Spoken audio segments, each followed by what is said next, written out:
Solo Leveling é certamente um dos maiores fenômenos dos últimos tempos em toda a indústria quando a gente pensa em produções asiáticas. E por isso surgem muitas divisões, o pessoal que ama, que adora e venera, e aquele grupo que fica não tão contente assim, ou pelo menos nem espera muita coisa da obra. Mas eu sou o Guto Barbosa e aqui na Cronosfera você vai descobrir toda a verdade sobre Solo Leveling.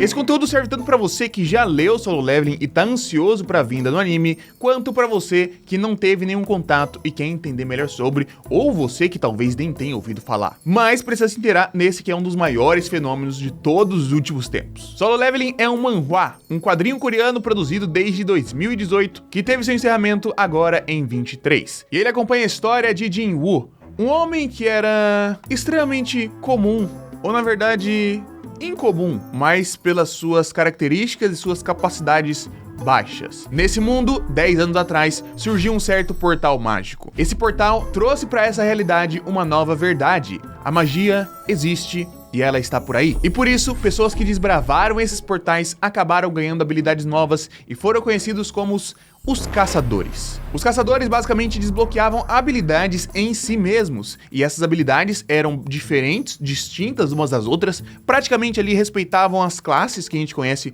como classes de personagens e principalmente tinham rankings, níveis diferentes, níveis que você jamais conseguiria mudar. A partir do momento em que você é um caçador de um certo determinado ranking, você fica naquele nível para sempre, porque você não pode upar, não é mesmo? Diferentemente de quando, por exemplo, você entra numa escola para aprender como melhorar um pouco mais de cada capacidade que você tem, quando você pensa em um curso que você quer fazer, por exemplo, vamos imaginar aqui um curso relacionado à programação, quando você faz aquele curso, quando você faz a segunda etapa daquele curso e começa a expandir esse conhecimento, quando você sai da programação e vai, por exemplo, para Data Science, cada nova linguagem que você estuda, cada novo conceito que você aprende, você vai subindo de nível e tudo isso é possível na nossa queridíssima Alura, que aqui, esse gancho aqui ficou incrível. Eu tenho certeza que você não estava esperando, porque nem eu mesmo tava. Lembrando que a Alura é uma escola de tecnologia, certo? Então fala desde programação, fala de data science, fala de programação AI, fala de inteligência artificial no geral, que né, é o assunto do momento. Inclusive, você tá vendo esse vídeo aqui,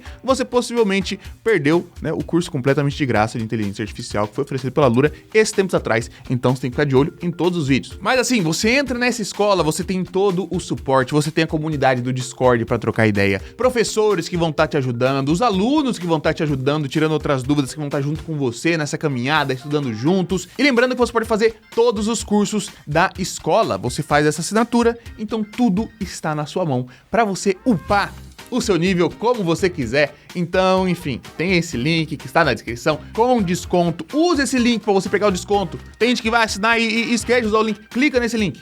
O link tem um desconto para você facilitar esse seu caminho. Eu tô te dando aqui a habilidade e o poder de ter um renascimento duplo. Assim como o Jin-woo, a gente vai chegar nessa parte daqui a pouco. Então não perde. Voltando ao mundo de Solo Leveling, você não pode trocar de ranking. E o nosso querido protagonista, Jin-woo, era do ranking E. Considerando que existe ranking S, A, B, C, D e E, ele era o mais fraco de todos. Inclusive, esse era seu título. Ele era conhecido como o caçador mais fraco do mundo. Todas as missões que ele era chamado para fazer eram de nível baixo, tudo que estava relacionado a ele estava na parte mais fraca. Afinal de contas, ele é fraco e não consegue upar, não consegue mudar essa realidade. Basicamente, a dinâmica de mundo, surgem esses portais e as guildas vão dar conta. Cada portal tem um nível de ranking também, e a guilda vai lá para poder eliminar esse portal antes que os monstros possam chegar no nosso mundo. Começamos o anime com o Jin-woo indo numa dungeon de ranking D.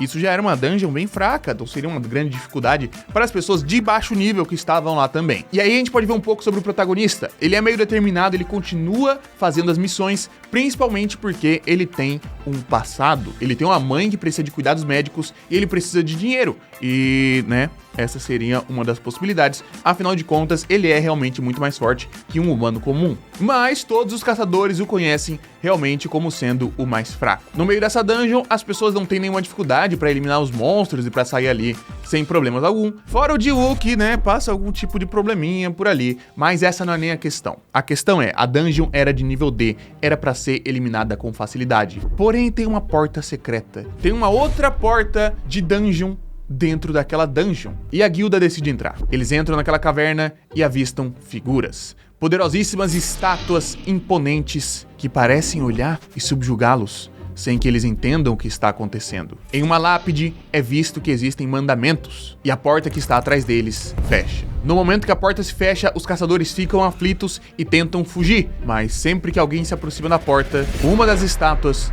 desfere um golpe completamente mortal. Uma dungeon daquela, com criaturas tão fortes quanto essas, não deviam de forma alguma estar dentro de um portal de ranking D. Então, eles descobriram que essa dungeon era pelo menos de nível S. Jinwoo, sendo a pessoa mais fraca do mundo, tem também bastante experiência em sobreviver. Ele sente um calafrio, ele sente que a morte está por vir e consegue gritar para que todo mundo se jogue no chão. Com isso, quem teve tempo de seguir as instruções dele acabou sobrevivendo. Então ele percebe um certo padrão, percebe que existe uma regra dentro dessa dungeon, e essa regra é respeitar os mandamentos. O primeiro mandamento era: curve-se a Deus. Eles conseguiam sobreviver contanto que estivessem abaixados, contanto que estivessem ajoelhados para aquela poderosíssima figura da estátua mais tenebrosa de todas. A próxima parte da missão: cumprir o segundo mandamento: louve a Deus. Tinham várias estátuas, muitas estátuas com armas letais, com escudos, com lanças, com espadas, mas existiam algumas que estavam com instrumentos musicais. Aqueles instrumentos que seriam utilizados para louvar a Deus. Embora eles não tenham percebido isso ainda, um dos caçadores tenta fazer uma entonação, tenta fazer ali um louvor, mas ele estava cantando pro Deus errado.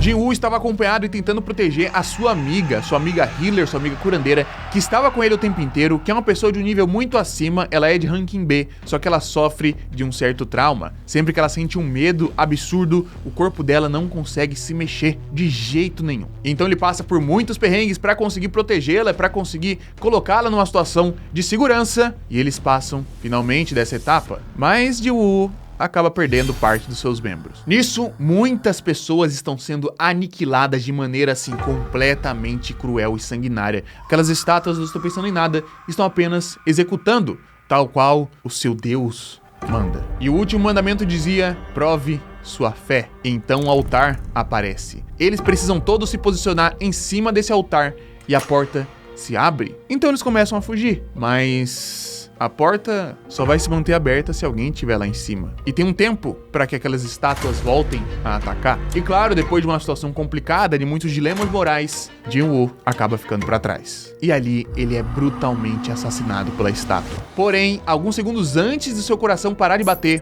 ele completou os requisitos de uma missão secreta e uma HUD de jogo, uma interface de jogo, aparece na tela dele, perguntando se ele quer aceitar, e ele confirma. Então ele acorda 3 dias depois no hospital, vem um pessoal do governo pra interrogar ele, pra entender o que aconteceu dentro daquela dungeon, que todo mundo saiu muito ferido, e comentam que existe o despertar duplo. Seria um momento em que o caçador pode ser reavaliado, um momento em que o caçador ganha uma outra possibilidade de ganhar poderes. Eles fazem um teste com ele e descobrem que nada mudou. Ele continua sendo o caçador de ranking E. Só que o que eles não sabem é que o Jinwoo está enxergando ainda essa interface de jogo. E essa interface começa a ser bastante gamificada. Ela coloca e propõe várias missões que estão literalmente aparecendo pro Jinwoo enxergar. E ele precisa cumprir esses requisitos. Desde missões diárias para completar atributos físicos, né? Correr 10 km, fazer sem abdominais, sem agachamentos, sem flexões, a clássica missão do Saitama, até mesmo conseguir acessar os seus atributos. E nisso, Jinwoo percebe que agora ele pode se fortalecer, ele pode upar, ele pode aumentar o seu level. E isso estava relacionado com monstros que ele ia enfrentar, com criaturas que ele ia lutar, tudo que ele pudesse fazer para absorver experiência. Então ele conseguia mexer tanto nos atributos, quanto os atributos base iam sendo alterados. Jinwoo cumpria suas quests diárias para aumentar seus atributos físicos, cumpria as missões do clã, começou a participar de mais e mais e mais, e ele percebeu que ele estava ficando cada vez mais forte. O Jinwoo, que era o caçador mais fraco do mundo, que ninguém tinha nenhum tipo de expectativa, agora estava melhorando. Pouco a pouco, com base no seu esforço de realmente ir lá e conseguir completar essas missões, mas estava melhorando num ritmo impressionante. Algum tempo depois, alguns capítulos se passam de todo esse treinamento básico do Jinwoo, ele acaba enfrentando uma quest, uma dungeon bem poderosa, porque ele completava algumas missões e tinha recompensas para receber. Ele encontrava algumas chaves de dungeons que ele podia abrir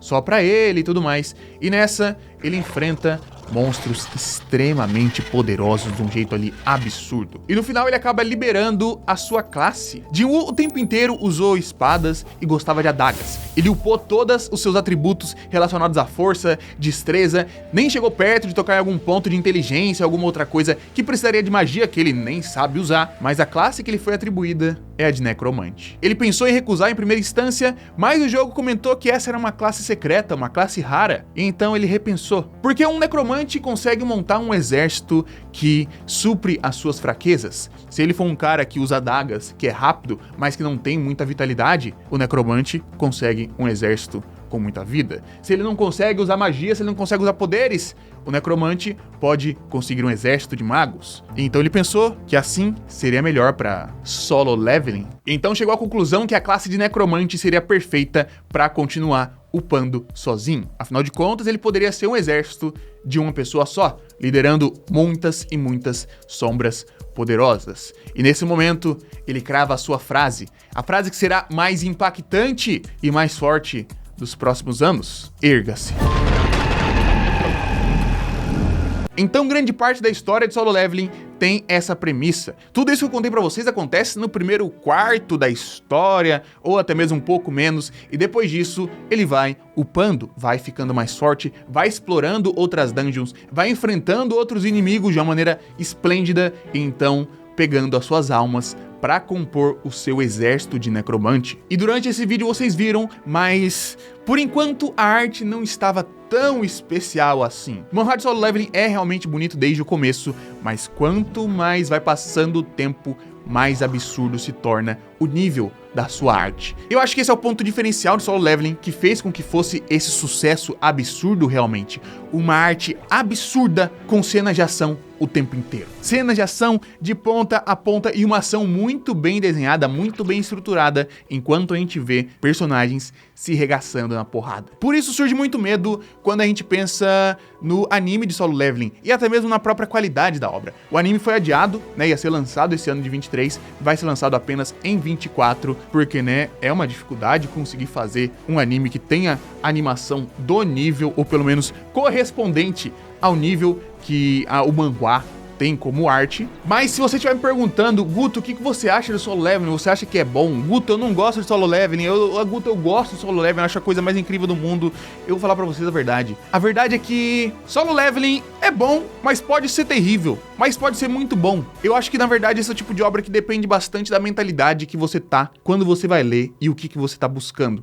Claro que, né, essa é meio que uma falácia, meio vaga demais quando a gente quer analisar a qualidade de alguma coisa, mas Solo Leveling, ele tem um espírito. Ele tem um espírito que, assim, a gente comentou muitas coisas durante isso aqui, mas o destaque principal é pra ação e pra arte. A história do Jinwoo, que ele era triste, ok, tá ali. A história da mãe dele, que, né, tá no hospital, ele precisa trabalhar pra poder lidar com as contas médicas e tudo mais. Existe isso, existe, mas não é de verdade explorado. Os outros personagens que não são de Jinwoo, tem alguns outros, assim, tem personagens legais, fodas, mas personagens profundos que tem essa, sabe, explorar o personagem na sua índole, explorar o personagem no seu íntimo, ir lá, entender as motivações dele, o passado, trazer ali, não tem. Não tem, assim, tem um pouco em alguns personagens, tem um momento, eu já li, já chorei, inclusive, lendo o manhwa, mas não é aquela coisa tocante, não é aquela coisa que você fala, pô, a construção disso aqui foi muito da hora pra chegar nesse momento. Não é, mas nem se propõe a ser. Esse que é o ponto. Solo Leveling não se propõe a ter esse tipo de coisa. Eu acho que Solo Leveling, quando eu tava lendo, né, eu acabei de reler inteiro,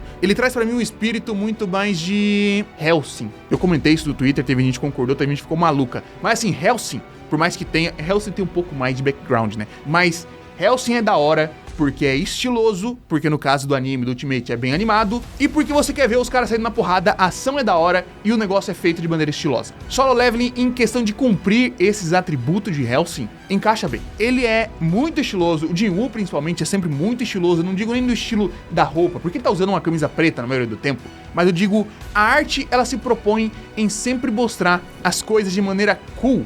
É muito legal, sabe? É muito legal ver Solo Leveling, é muito legal estar ali. Você olha e fala, pô, esse aqui era o jeito mais legal que era possível desenhar esse quadro. E tá lá, realmente dessa forma. Ah, pô, eu acho que eu quero ver ele lutando contra um boss que é um mago. Ele vai enfrentar esse mago. Quero ver ele enfrentando um tanque. Ele vai enfrentar. Ele vai pegar a alma de toda essa galera. Não se preocupa. E é o tipo de coisa que vai acontecer porque ele fica muito overpower, né? Ele começa do ranking E, mas ele tem um crescimento infinito. Então ele não tem nenhuma barreira do ranking S, nem de nada. Ele pode se tornar... né? Ele pode e se torna, não é nenhum tipo de surpresa de que ele se torna a criatura mais absurda de toda a existência, de tudo. E isso faz com que possa distanciar o público e ao mesmo tempo atrair o público. Eu acho que assim, a mesma coisa que faz com que as pessoas se apaixonem por Solo Leveling é aquilo que faz com que as pessoas odeiem Solo Leveling. Então por isso que eu acho muito ambíguo. Tipo, se você gosta, você quer uma ação muito foda, bonita, bem desenhada, pra você ficar, oh, isso aqui tá da hora, não sei o quê, você vai amar Solo Leveling. Se você ficou